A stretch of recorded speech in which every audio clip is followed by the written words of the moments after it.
the top stories. South African inflation rises to a 4-month high.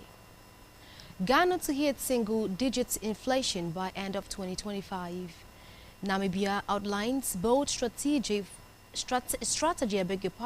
as first female president targets $6,000 income per capita. Plus, Kenya's debts cost to remain high as government relies on local borrowing. First in African economy, the port of Lomé is Africa's fourth busiest container port, offering deep water access and modern infrastructure.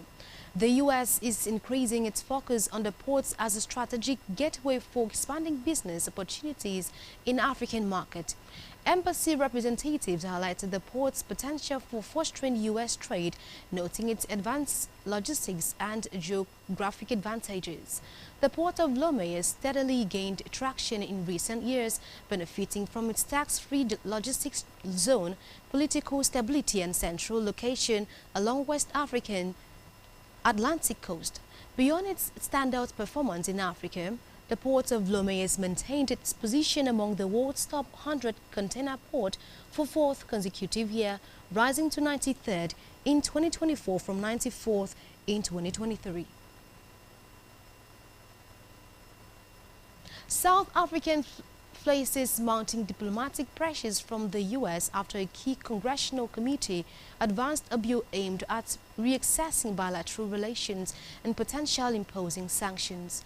The U.S.-South Africa Bilateral Relations Review Act was approved by House Foreign Affairs Committee in a 34-16 vote, sending it to the full House of Representatives for consideration. The legislation reflects growing frustration among U.S. lawmakers over South Africa's foreign policy stance, particularly its perceived alignments with countries like Russia and Iran and its criticism of Western positions on global conflict. If passed, the bill would require the U.S. State Department to conduct a thorough review of Washington's relations with Pretoria, including military cooperation and diplomatic engagements. It could also open the door to sanctions against certain South African officials.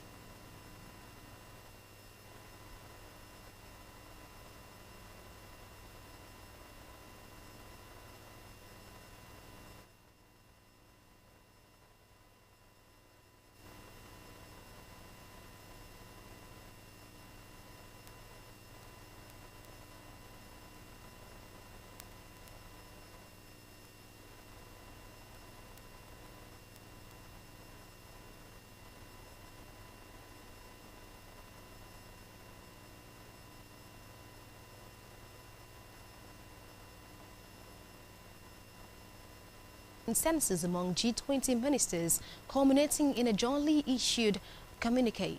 The agreements reached despite the absence of the U.S. Treasury Secretary came as investors responded positively to the outcome, boosting South African assets. Held in Durban under South Africa's presidency, the meeting concluded with statements addressing macroeconomic challenges, central bank independence, to West Africa, where Ghana is projected to end 2025 inflationary trends may lead to interest rate easing, promoting economic growth. June 2025 saw significant inflation improvement due to lower fuel prices and exchange rates appreciation. The reports further highlighted that the ongoing implementation of fiscal consolidation measures alongside additional monetary policy adjustment is expected to ensure continued downward pressure on inflation throughout the second half of 2025. However, Professional Inflation Rate Company warned of possible upside risks. These include global economic shocks and domestic tariff adjustments, such as the recent 2.45% rises of goods. The International Monetary Fund (IMF) is reported to be looking into the disbursement of loans to Egypt and Ethiopia, raising new worries about Africa's growing reliance on IMF financing. While these financial aids are frequently portrayed as lifelines for weak countries, the long-term consequences of high IMF debt are raising concerns across the continent. Egypt got $1.2 billion after completing the fourth assessment of $8 billion loan program, increasing the total amount disbursed to $3.5 billion. However, The IMF cautioned that Egypt is under high sovereign stress to climb from $162.7 billion in 2024 and 2025 to more than $202 billion by the end of the decade. Similarly, Ethiopia received $262 million following a successful third program review. Although its financial situation remains fragile, the government is discussing a $8.4 billion restructuring with official creditors under the G20's common framework, while also preparing to repay a $1 billion Eurobond. Having highlighted these facts, here are the African countries with the largest debt to the IMF in July 2025. Compared to the last month, IMF credit for Egypt, Cote d'Ivoire, Ghana, DRC, Ethiopia and Tanzania increased, while the rest reduced. Away from that, the cost of diesel has long dominated the rhythm of everyday life in many African countries, from the price of food on market shelves to the cost of moving product over thousands of kilometers. In recent months, however, a few African nations have seen minor drops in fuel cost, providing temporary respite to consumers, transport providers and companies. While the price decline is excellent news, experts warn that low diesel prices, particularly those caused by subsidies or short-term market trends, may have trade-offs and long-term repercussions for fiscal stability and energy security. Diesel fuels much of Africa's heavy-duty economy as it is used by trucks delivering products across borders, public buses in congested cities, industrial machinery on building sites, and backup generators in places with intermittent energy. As a result, any fall in diesel prices has a direct impact on company cost and the affordability of goods and services. Lower fuel prices frequently result in cheaper public transit, lower food prices and lower industrial production. With that said, here are the 10 African countries with the least expensive diesel. Compared to last month, Egypt, Angola, Nigeria, Tunisia and Liberia saw an increase in diesel prices, while Ethiopia saw a reduction in price. Diesel prices for Libya, Algeria and Sudan remained the same, while Zambia took the 10th spot this month, ousting Gabon. The African Development Bank, AFDB, has approved a €100 million loan to support sustainable agriculture initiatives in Morocco with a focus on empowering women and young people. The AFDB said in statements that the financing aims to enhance food security and build resilience among small-scale farmers in the face of climate change. In 2023 alone, the AFDB approved €254 million in new commitments to Morocco, including support for the country's green transition and digital transformation goals. Morocco's agricultural sector accounts for roughly 12% on GDP and employs nearly 30% of the country's workforce, according to the World Bank data. However, it remains highly dependent on rainfall and faces growing risks from climate change. Despite the devastating impact on ongoing conflict, Sudan's goat production has surged to a record high of 64 tons, a remarkable 53% increase from 41.8 tons in 2022. According to the Sudanese Mineral Resources Company, SMRC, this growth generated $1.57 billion in legal export revenue for the conflict-torn nation's struggling economy. SMRC Director Mohamed Tahir Omei announced the figures during a media briefing in Cairo, Egypt. Notably, the surge comes amid the unending political rivalry between Sudan's army and the paramilitary Rapid Support Forces (RSF), which has crippled the economy and displaced over 12.5 million people since April 2023. Omar highlighted the sector's growth, noting that workforce capacity is expanded from 5% to 40%. He emphasized the mining sector's potential, stating that the mining sector's ability to lead the country towards recovery and economic renaissance. We'll go on a break, and when we're back, we'll look at how Namibia aligns both strategies.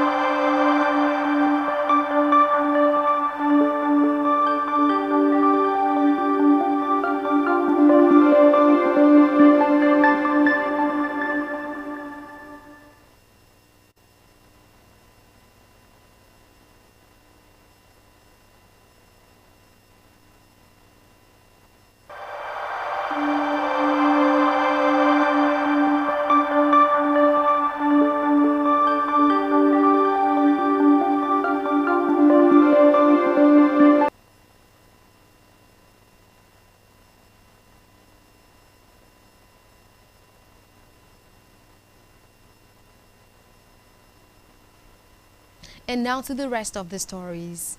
To Southern Africa, Namibia under President Netumbo Nandi-Ndaitwah is working to regain upper middle income status after being downgraded to lower middle income by the World Bank. The government targets 7% economic growth with initiatives focused on green hydrogen, renewable and value-added manufacturing.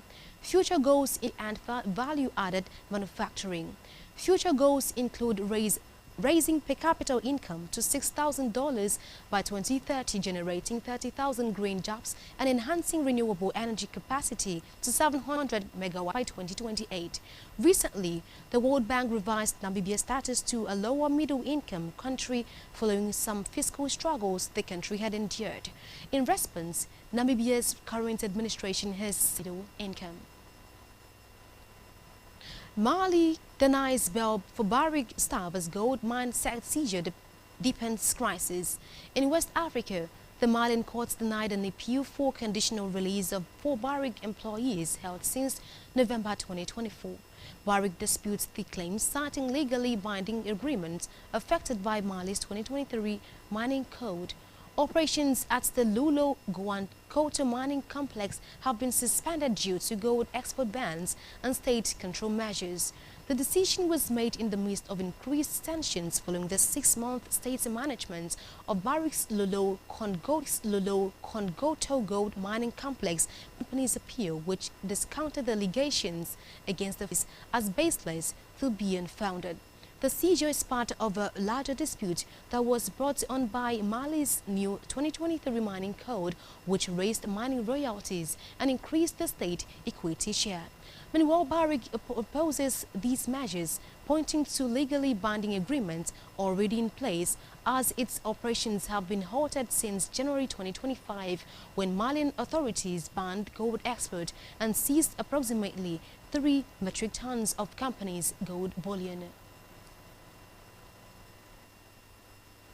South African inflation rises to 4-month highs. South African annual inflation rate rose to 3% in June 2025, the highest in the 4 months from 2.8% in each of the previous 2 months. This was driven by higher prices for food and non-alcoholic beverages, 5.1% and 4.8% in May, alcoholic beverages and tobacco at 4.4% and 4.3%, health at 4.6% and 4.4%, information and communication at 1.4% and 1%, recreation, sport and culture at 2% and 1.7%, restaurants and accommodation services at 2% and 1.8%, as well as personal care and miscellaneous services at 1.8% and 1.7%. On the other hand, price growth slowed for housing and utilities at 4.4% and 4.5%, and furnishings, household equipment and maintenance at 1.1% and 2%. Transport costs also continue to drop, but at a softer pace, at a negative 3.3% and a negative 4.8%. On a monthly basis, the CPI increased 0.3% following a 0.2% rise in May. Meanwhile, the annual core inflation rate edged down to 2.9% in June, the lowest since April 2021, from 3% in each of the previous 2 months. Let's look at the chart indicating South Africa's inflation rate.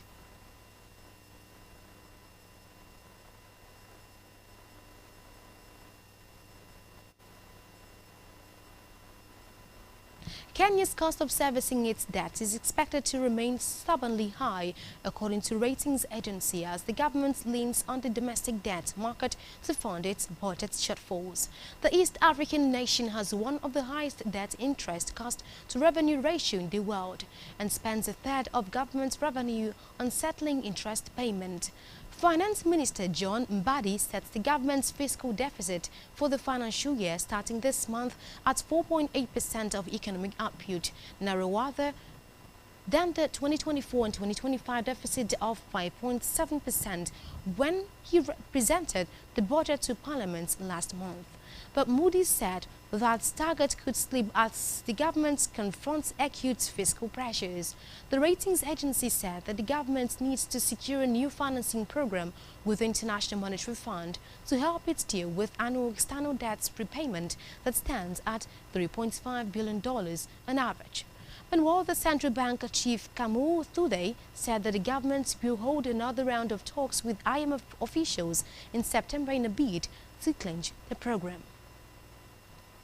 Nigeria and South Africa remain the dominant forces in Africa's pay TV market, jointly accounting for over 18.97 billion subscribers as of 2023, with Nigeria recording 9.69 million users and South Africa close behind at 9.28 million. The two countries alone make up a significant share of the continent's digital TV consumption. This reinforces the long-standing roles as the biggest media and entertainment hubs in sub-Saharan Africa, driven by large populations and relatively strong content market. Beyond the big two, the cluster of other countries including Kenya, Tanzania, the Democratic Republic of Congo and Uganda show signs of growing pay TV adoption. While these figures are smaller in comparison, they reflect a steady rise in digital penetration, urbanization and consumer interest in premium content across Africa. Lastly, in African economy, let's look at the US dollars against other African countries. The US dollars against Nigerian dollar is at 1.1529.685, a depreciative point of 3.395, a percentage of 0.22%. The US dollars against South African rand is at 17.6099, an appreciative point of 0.559, a percentage of 0.32. The US dollars against Zambian kwacha is at 23.3300, appreciative point of 0.0550, a percentage of 0.24. The US dollars against Egyptian pound is at 40